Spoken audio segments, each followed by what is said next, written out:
I would take the $80,000 job all day long, debt-free, over the $100,000 job with hundreds of thousands of dollars in debt.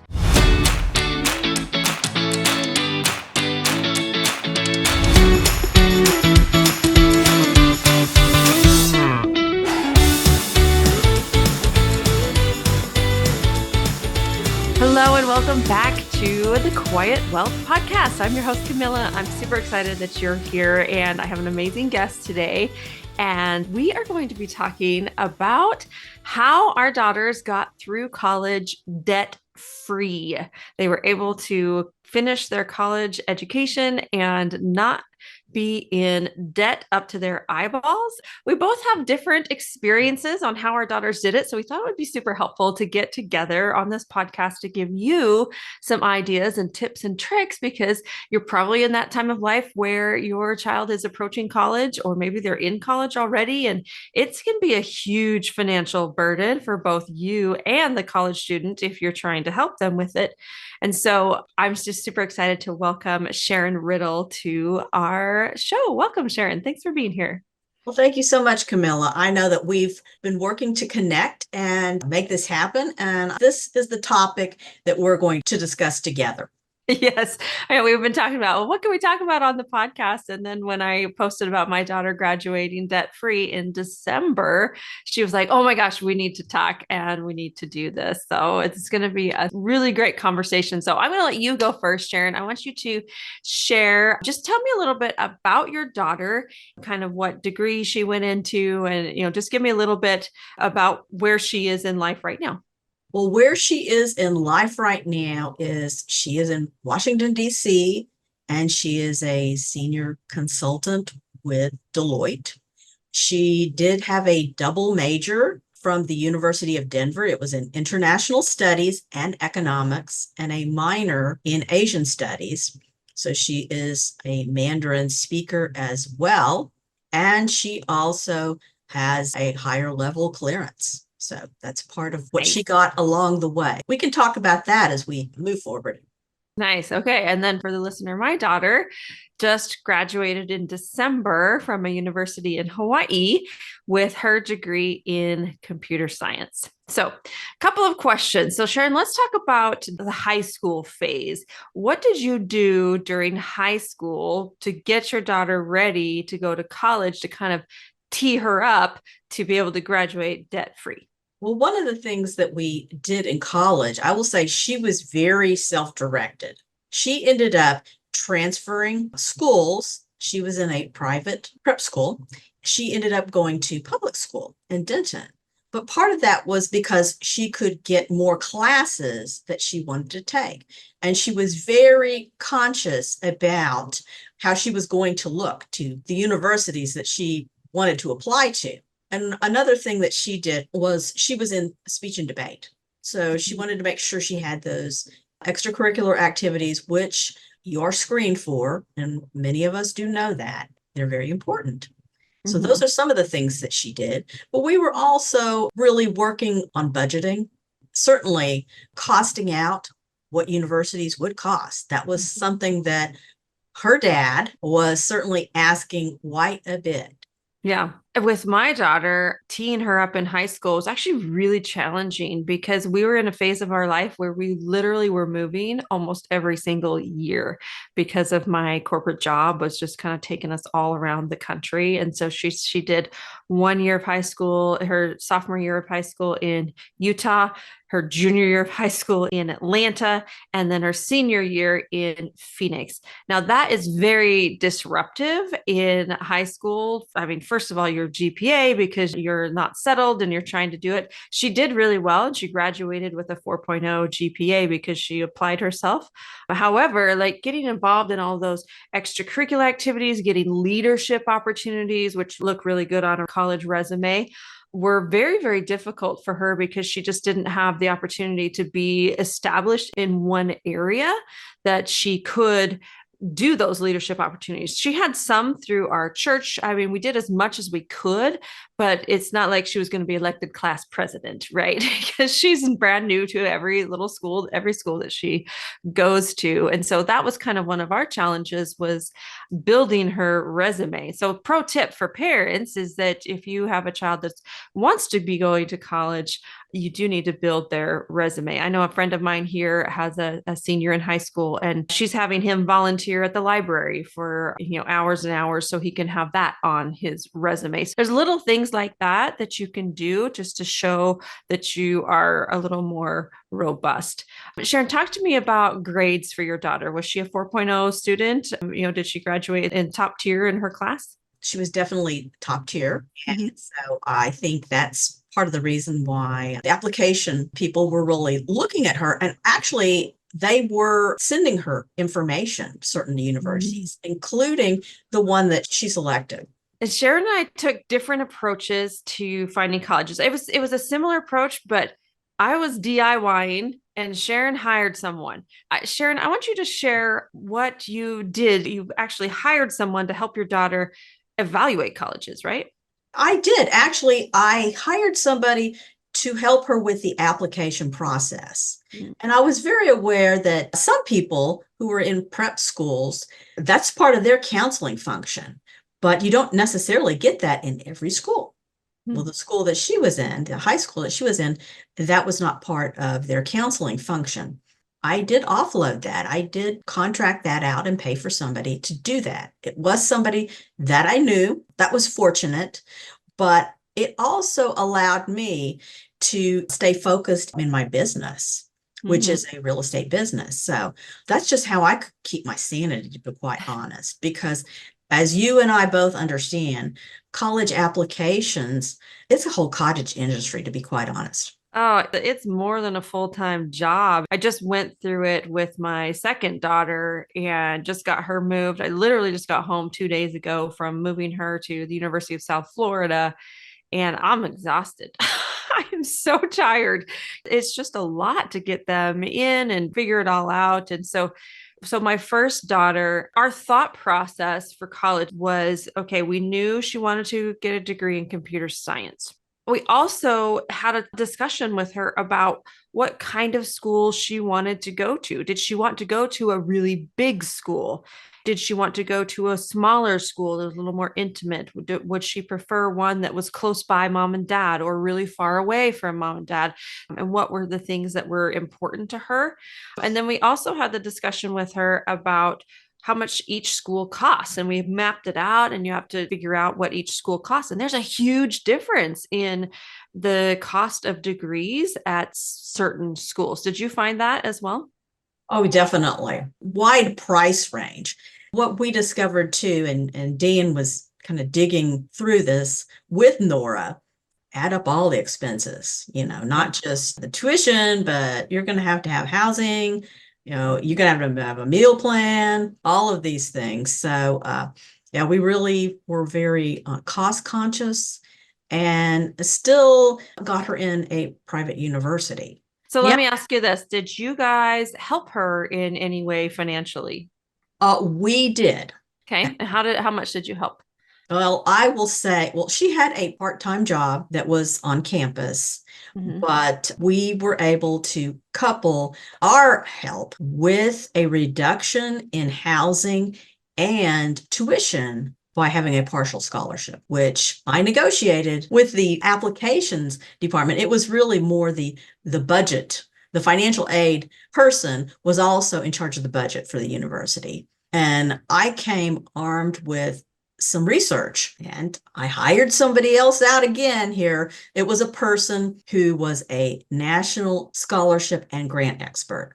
They did research, and I literally forwarded the research that they had performed regarding this particular university, the University of Denver. What could they say? I also really honed in on the fact that when we were touring that university together, they touted diversity, including geographical diversity. Well, we are from Texas. Denver, Colorado versus Texas, certainly there is geographical diversity there. Yeah, and diversity actually was another strong point for my daughter that was really important to her was that she go to a university that was very diverse. And so that was really important that she had that experience. And so she ended up going to the university in Hawaii that she went to.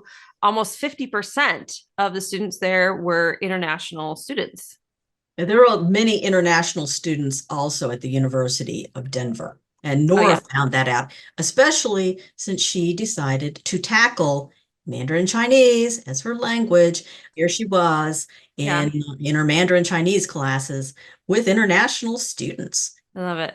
Did you guys ever do a 529 plan? We started out with a 529 plan, and that is what we utilize for part of the expense.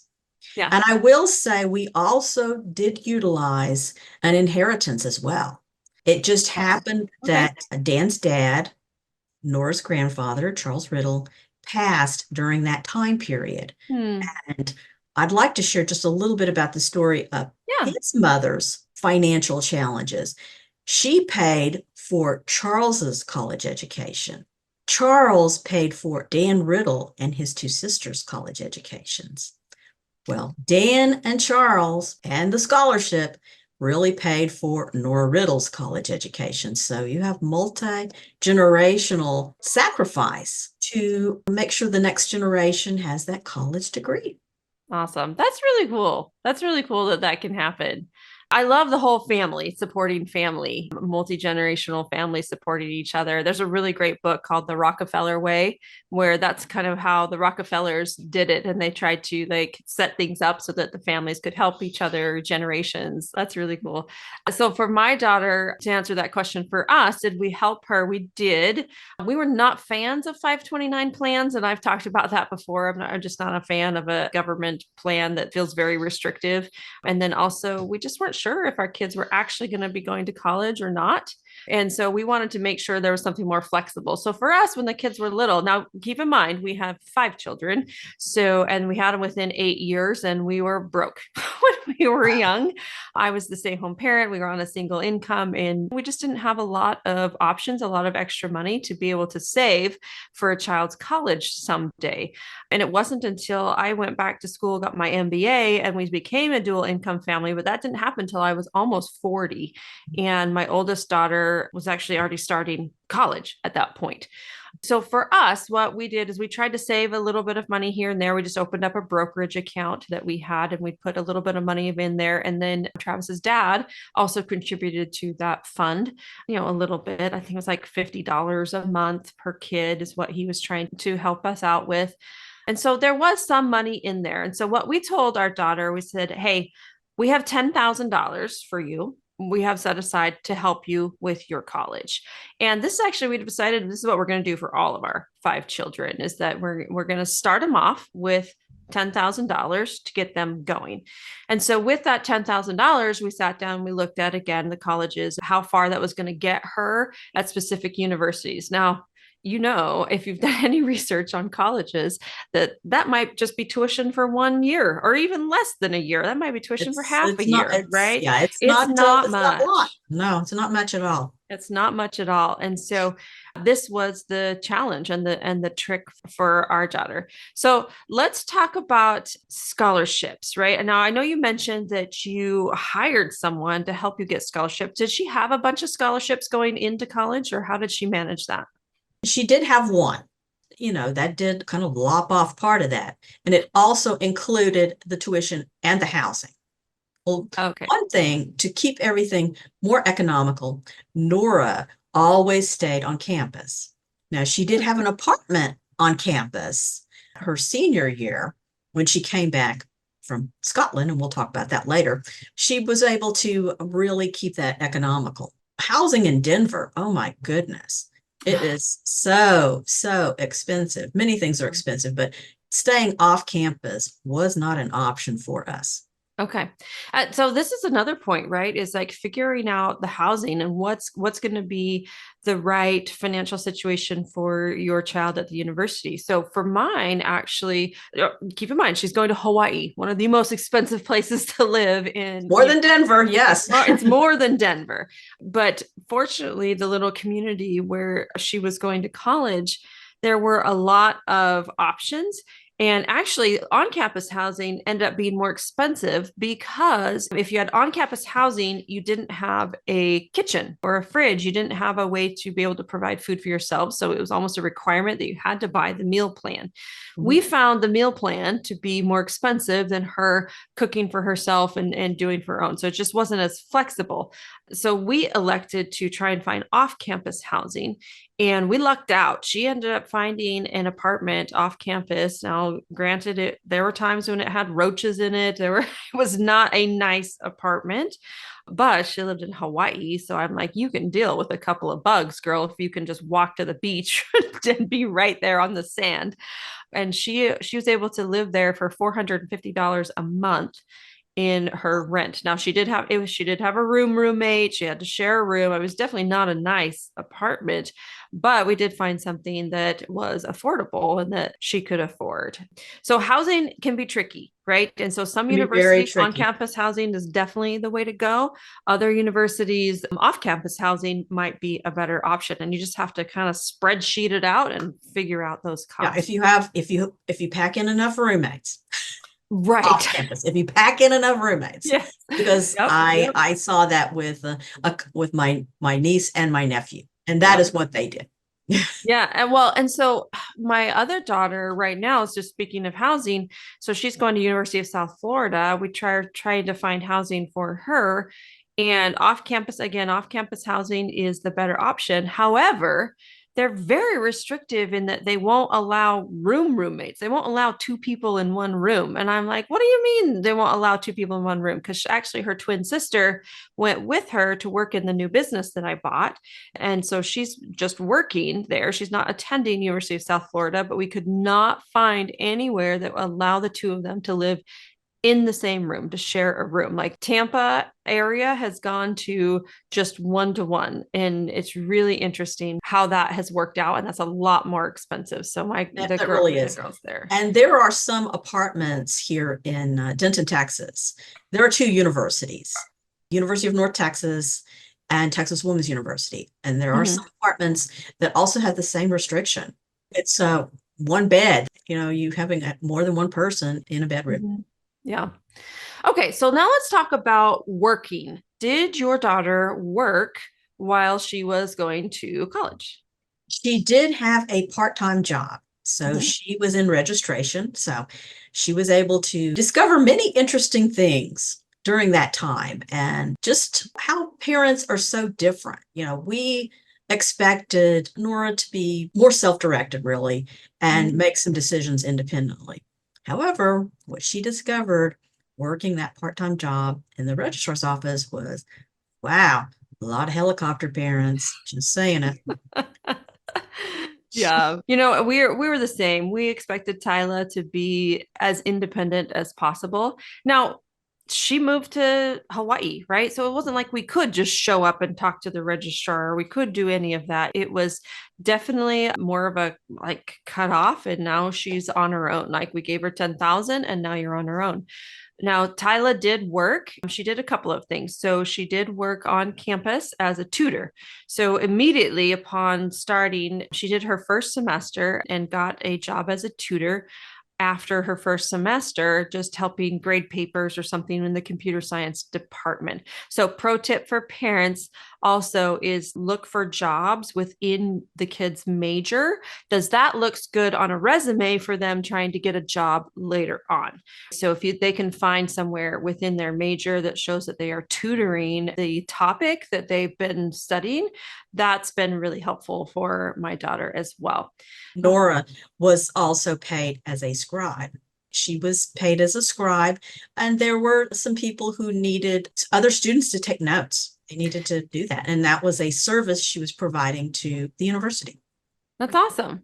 I want to give a quick shout out to my podcast manager, Abby. If you're in need of help in launching and managing your own show, please reach out to her at productions@abbygwaki.com. I'll put her details in the show notes. She really is the best, and I love her. So there are jobs. I am not of the mindset that college is your job. I'm of the mindset that, hey, get through college debt free. That's more important to me than studying, getting straight A's and all of that, because it's very important that my children don't start out in the hole once they exit college. And so it might be a different mindset than the majority of parents out there. I know a lot of parents are very focused on their children getting straight A's and they feel like that will get them a better job. But really, if you map it out and spreadsheet it out, if your child is taking on hundreds of thousands of dollars in student loans, so if they come out and they get $100,000 paying job rather than an $80,000 paying job, I would take the $80,000 job all day long, debt free, over the $100,000 job with hundreds of thousands of dollars in debt. So again, different way of thinking. This is the way Camilla thinks, but there's just a lot of things to factor there. So scholarships, let's go back to scholarships for a minute, because Sure. I wanted to mention something that my daughter did, and maybe your daughter had a similar experience. I didn't talk about my daughter's scholarship experience yet. Again, we moved a lot. And getting scholarships for her was very, very difficult in high school. In fact, she had none. She started college with no scholarships, zero money. And once she got on campus and finished her first semester, she worked hard in her first semester. She got a 4.0, got straight A's. And then she went to the university and asked if there was any merit scholarships available for people who had done well in college. And there was. And that made a world of difference for her. Now, suddenly she got a 75% tuition waiver and was able to go through college just by having this tuition waiver because she did well in school. So that's another pro tip. Like if your child does not get any scholarships to start off with, that's okay. Don't stress. Your child still can get access to scholarships while they're in college. And so that's another important thing to think about. So did your daughter have that experience of getting scholarships during her college experience? She did. Actually, she landed a scholarship straight off the bat, but it was because we had hired a professional and I really kind of embarrassed them into a scholarship. I mean, Nora was making the grade. She'd had extracurricular activities that made her application more robust. Mm-hmm. And I didn't hesitate to really take that stand. But maybe it was because I'm also an entrepreneur and I felt most things in life, you do have to negotiate. So that's just the stance I took. I mean, we put all of this effort and we had put time and money into the applications as well as scholarship research. Why not? Why not my daughter? Exactly. And another thing to keep in mind too is that even if your child doesn't have straight A's, maybe your child is a B student. There are scholarships out there for B students. The scholarships don't always just go to the person who's number one in their class. And of course, a huge amount of them do go to that person. I get it, but it's not a lost cause if your child is not number one or number two in their class. Sometimes as parents, we might lose sight of the child as a whole with the push to be number one or be number two. I get that it saves them a lot of money, but there's other ways to do it as well. And so you don't have to have a perfect child to be able to get them through school debt free. So Sharon, I also want to talk about, I know both of our daughters had an international experience during their college. And so I want to share how you were able to pay for that or get that going. So tell me about yours first. Nora did spend a year in Scotland as an exchange student at the University of Glasgow. There was a sister relationship with this university, and that ended up being part of the tuition and the housing. So the scholarship applied. Hooray! Very happy about that. And the dean of her university, her specific specialization, recommended that she spend a year abroad, an exchange student versus just study abroad. That's how that transpired. Okay, well, that's amazing. So, my daughter's experience was a little different in that it wasn't an exchange student program and she wasn't studying abroad. She actually decided to go on a trip for 2 months to Bali and tour in Indonesia. She figured it all out. She budgeted it all out. She did a ton of research on how to travel on the cheap.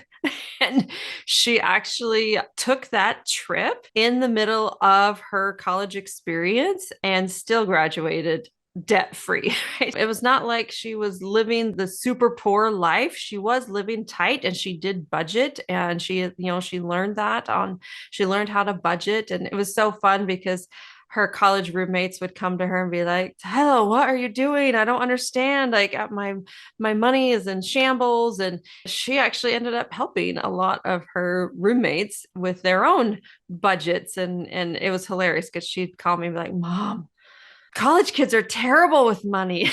I said, well, they're learning. It's not that they're terrible, they just haven't learned yet.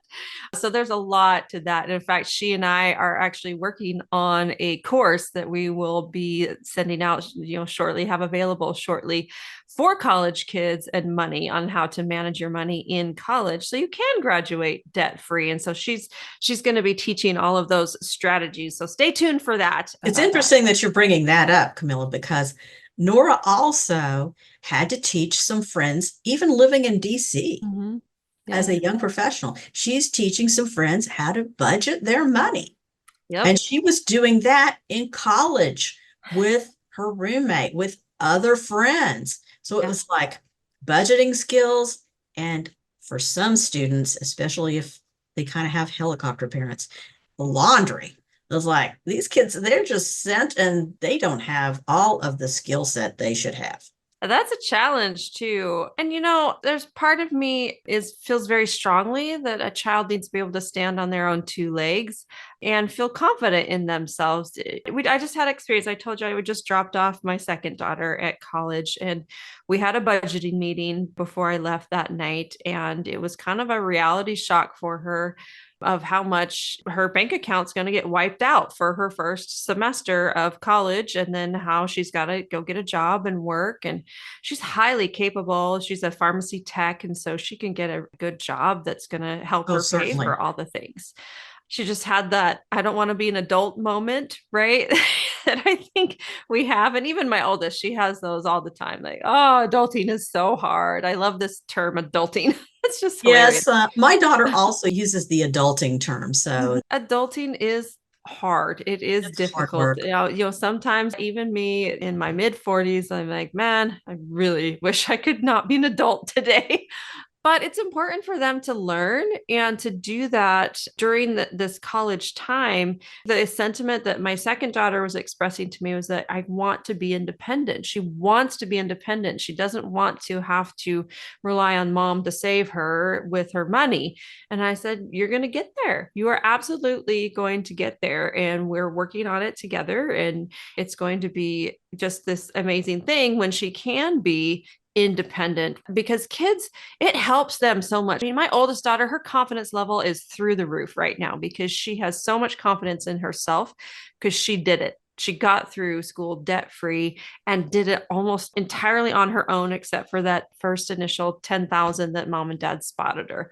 And so she's very proud of the fact that she was able to accomplish that. And your daughter should be super proud too. And she's thriving, right? She really is thriving. And Washington, D.C. is not an inexpensive place to live. Many people know. She's still budgeting. It's very interesting in her circle of friends, which seems to be growing all the time. They're amazed Yeah. that she came out with no debt. And now she just has so much freedom, like my daughter, we were talking the other day and she's like, Mom, I'm so proud. I even have $2,000 in my bank account. Like she didn't even get down to flat broke. Her next thing is she's searching for her first job right now and will be moving and doing all of that. She just has confidence that she can do it. So we're getting close to the end here and I just want to wrap up. So we talked about how our daughters did it, but Sharon, what would be, I guess, your top 3 tips to parents as they are approaching this time of life with kids in, going to college, or maybe not even going to college, but, going out on their own? Like, what are some tips that you would give to parents? Well, one of the tips that I would certainly give is, see how much things cost. Either way, if you're not university bound, but you're going into some kind of profession or trade, you need to understand what it's going to take to have a livable wage and have a sustainable lifestyle. You're not going to fully move into that adulting mode unless you have those factors going for you. And also, another tip I would say is don't be afraid to ask. I ask multiple people multiple things and ask them for help. You're smarter than me. Like, I just tried to DIY and figure it out, and I was so overwhelmed, and I didn't even know that was a thing. So here we go. You can hire someone to do all the college applications. You can hire someone to help you with scholarshiping and all of that. How do you go about finding those people?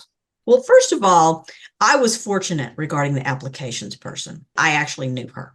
She went to my church.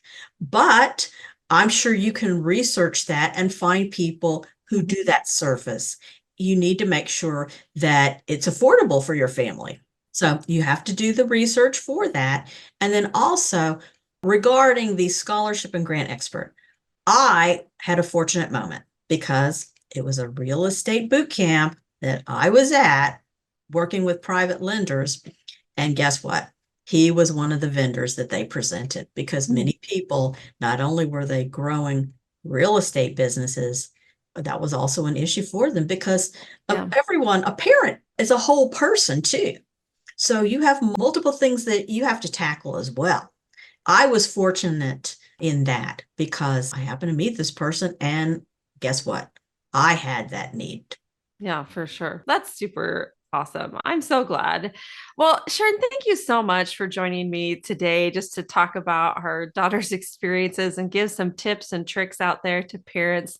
I do want to recommend a book that I have all my children read. It's called The Debt-Free Degree. And so I'll post a link to that in the show notes as well. It is a really, really good book. It just explains all of this and all the things that you can do to prepare your child to be able to get through school debt free. And it's really important and kind of gives the reality. And there's also a podcast about it too. Can't remember the name of it right now, but there is a podcast that you can listen to that talks about kind of this epidemic of student loans and what it is doing, how it's crippling our, young adults as they come out, because they just don't really even understand it. They don't understand that they're going to be suffering for so long trying to pay off the student loans. And now there's whole businesses around helping people pay off student loans because they've gotten themselves into such big holes. Be really mindful, and I think Sharon and I just wanted to come on and to give you hope that it can be done. Absolutely can be done. I know it's a lot harder in today's economy because it's a lot more expensive than when I went to school. I mean, my husband and I both also graduated debt free, which is another reason that we were very adamant with our own children that if you choose the college path, we are going to be working hard with you to get you through that debt free. We hope that this has helped you. And Sharon, thanks so much for being here today. Well, thanks so much, Camilla. I really appreciate the opportunity. And audience out there, try to be debt free, have your children be debt free. It's just launches them into life so well. It really is. It's a blessing in and of itself. And, just the other day, my oldest daughter and I were sitting down and we had really amazing investing conversations because now she's going to be having a real salary. And so she's like, okay, mom, what do I invest in first? And what do I do first? And we don't even have to have this conversation about how to get that debt paid off because we have set up basically ahead of the game. And so your kid can do that too. I fully believe it. Stay tuned for the course that we will be launching about that. So keep following the podcast so you'll know what information we have there. So thanks so much for joining us, and bye for now.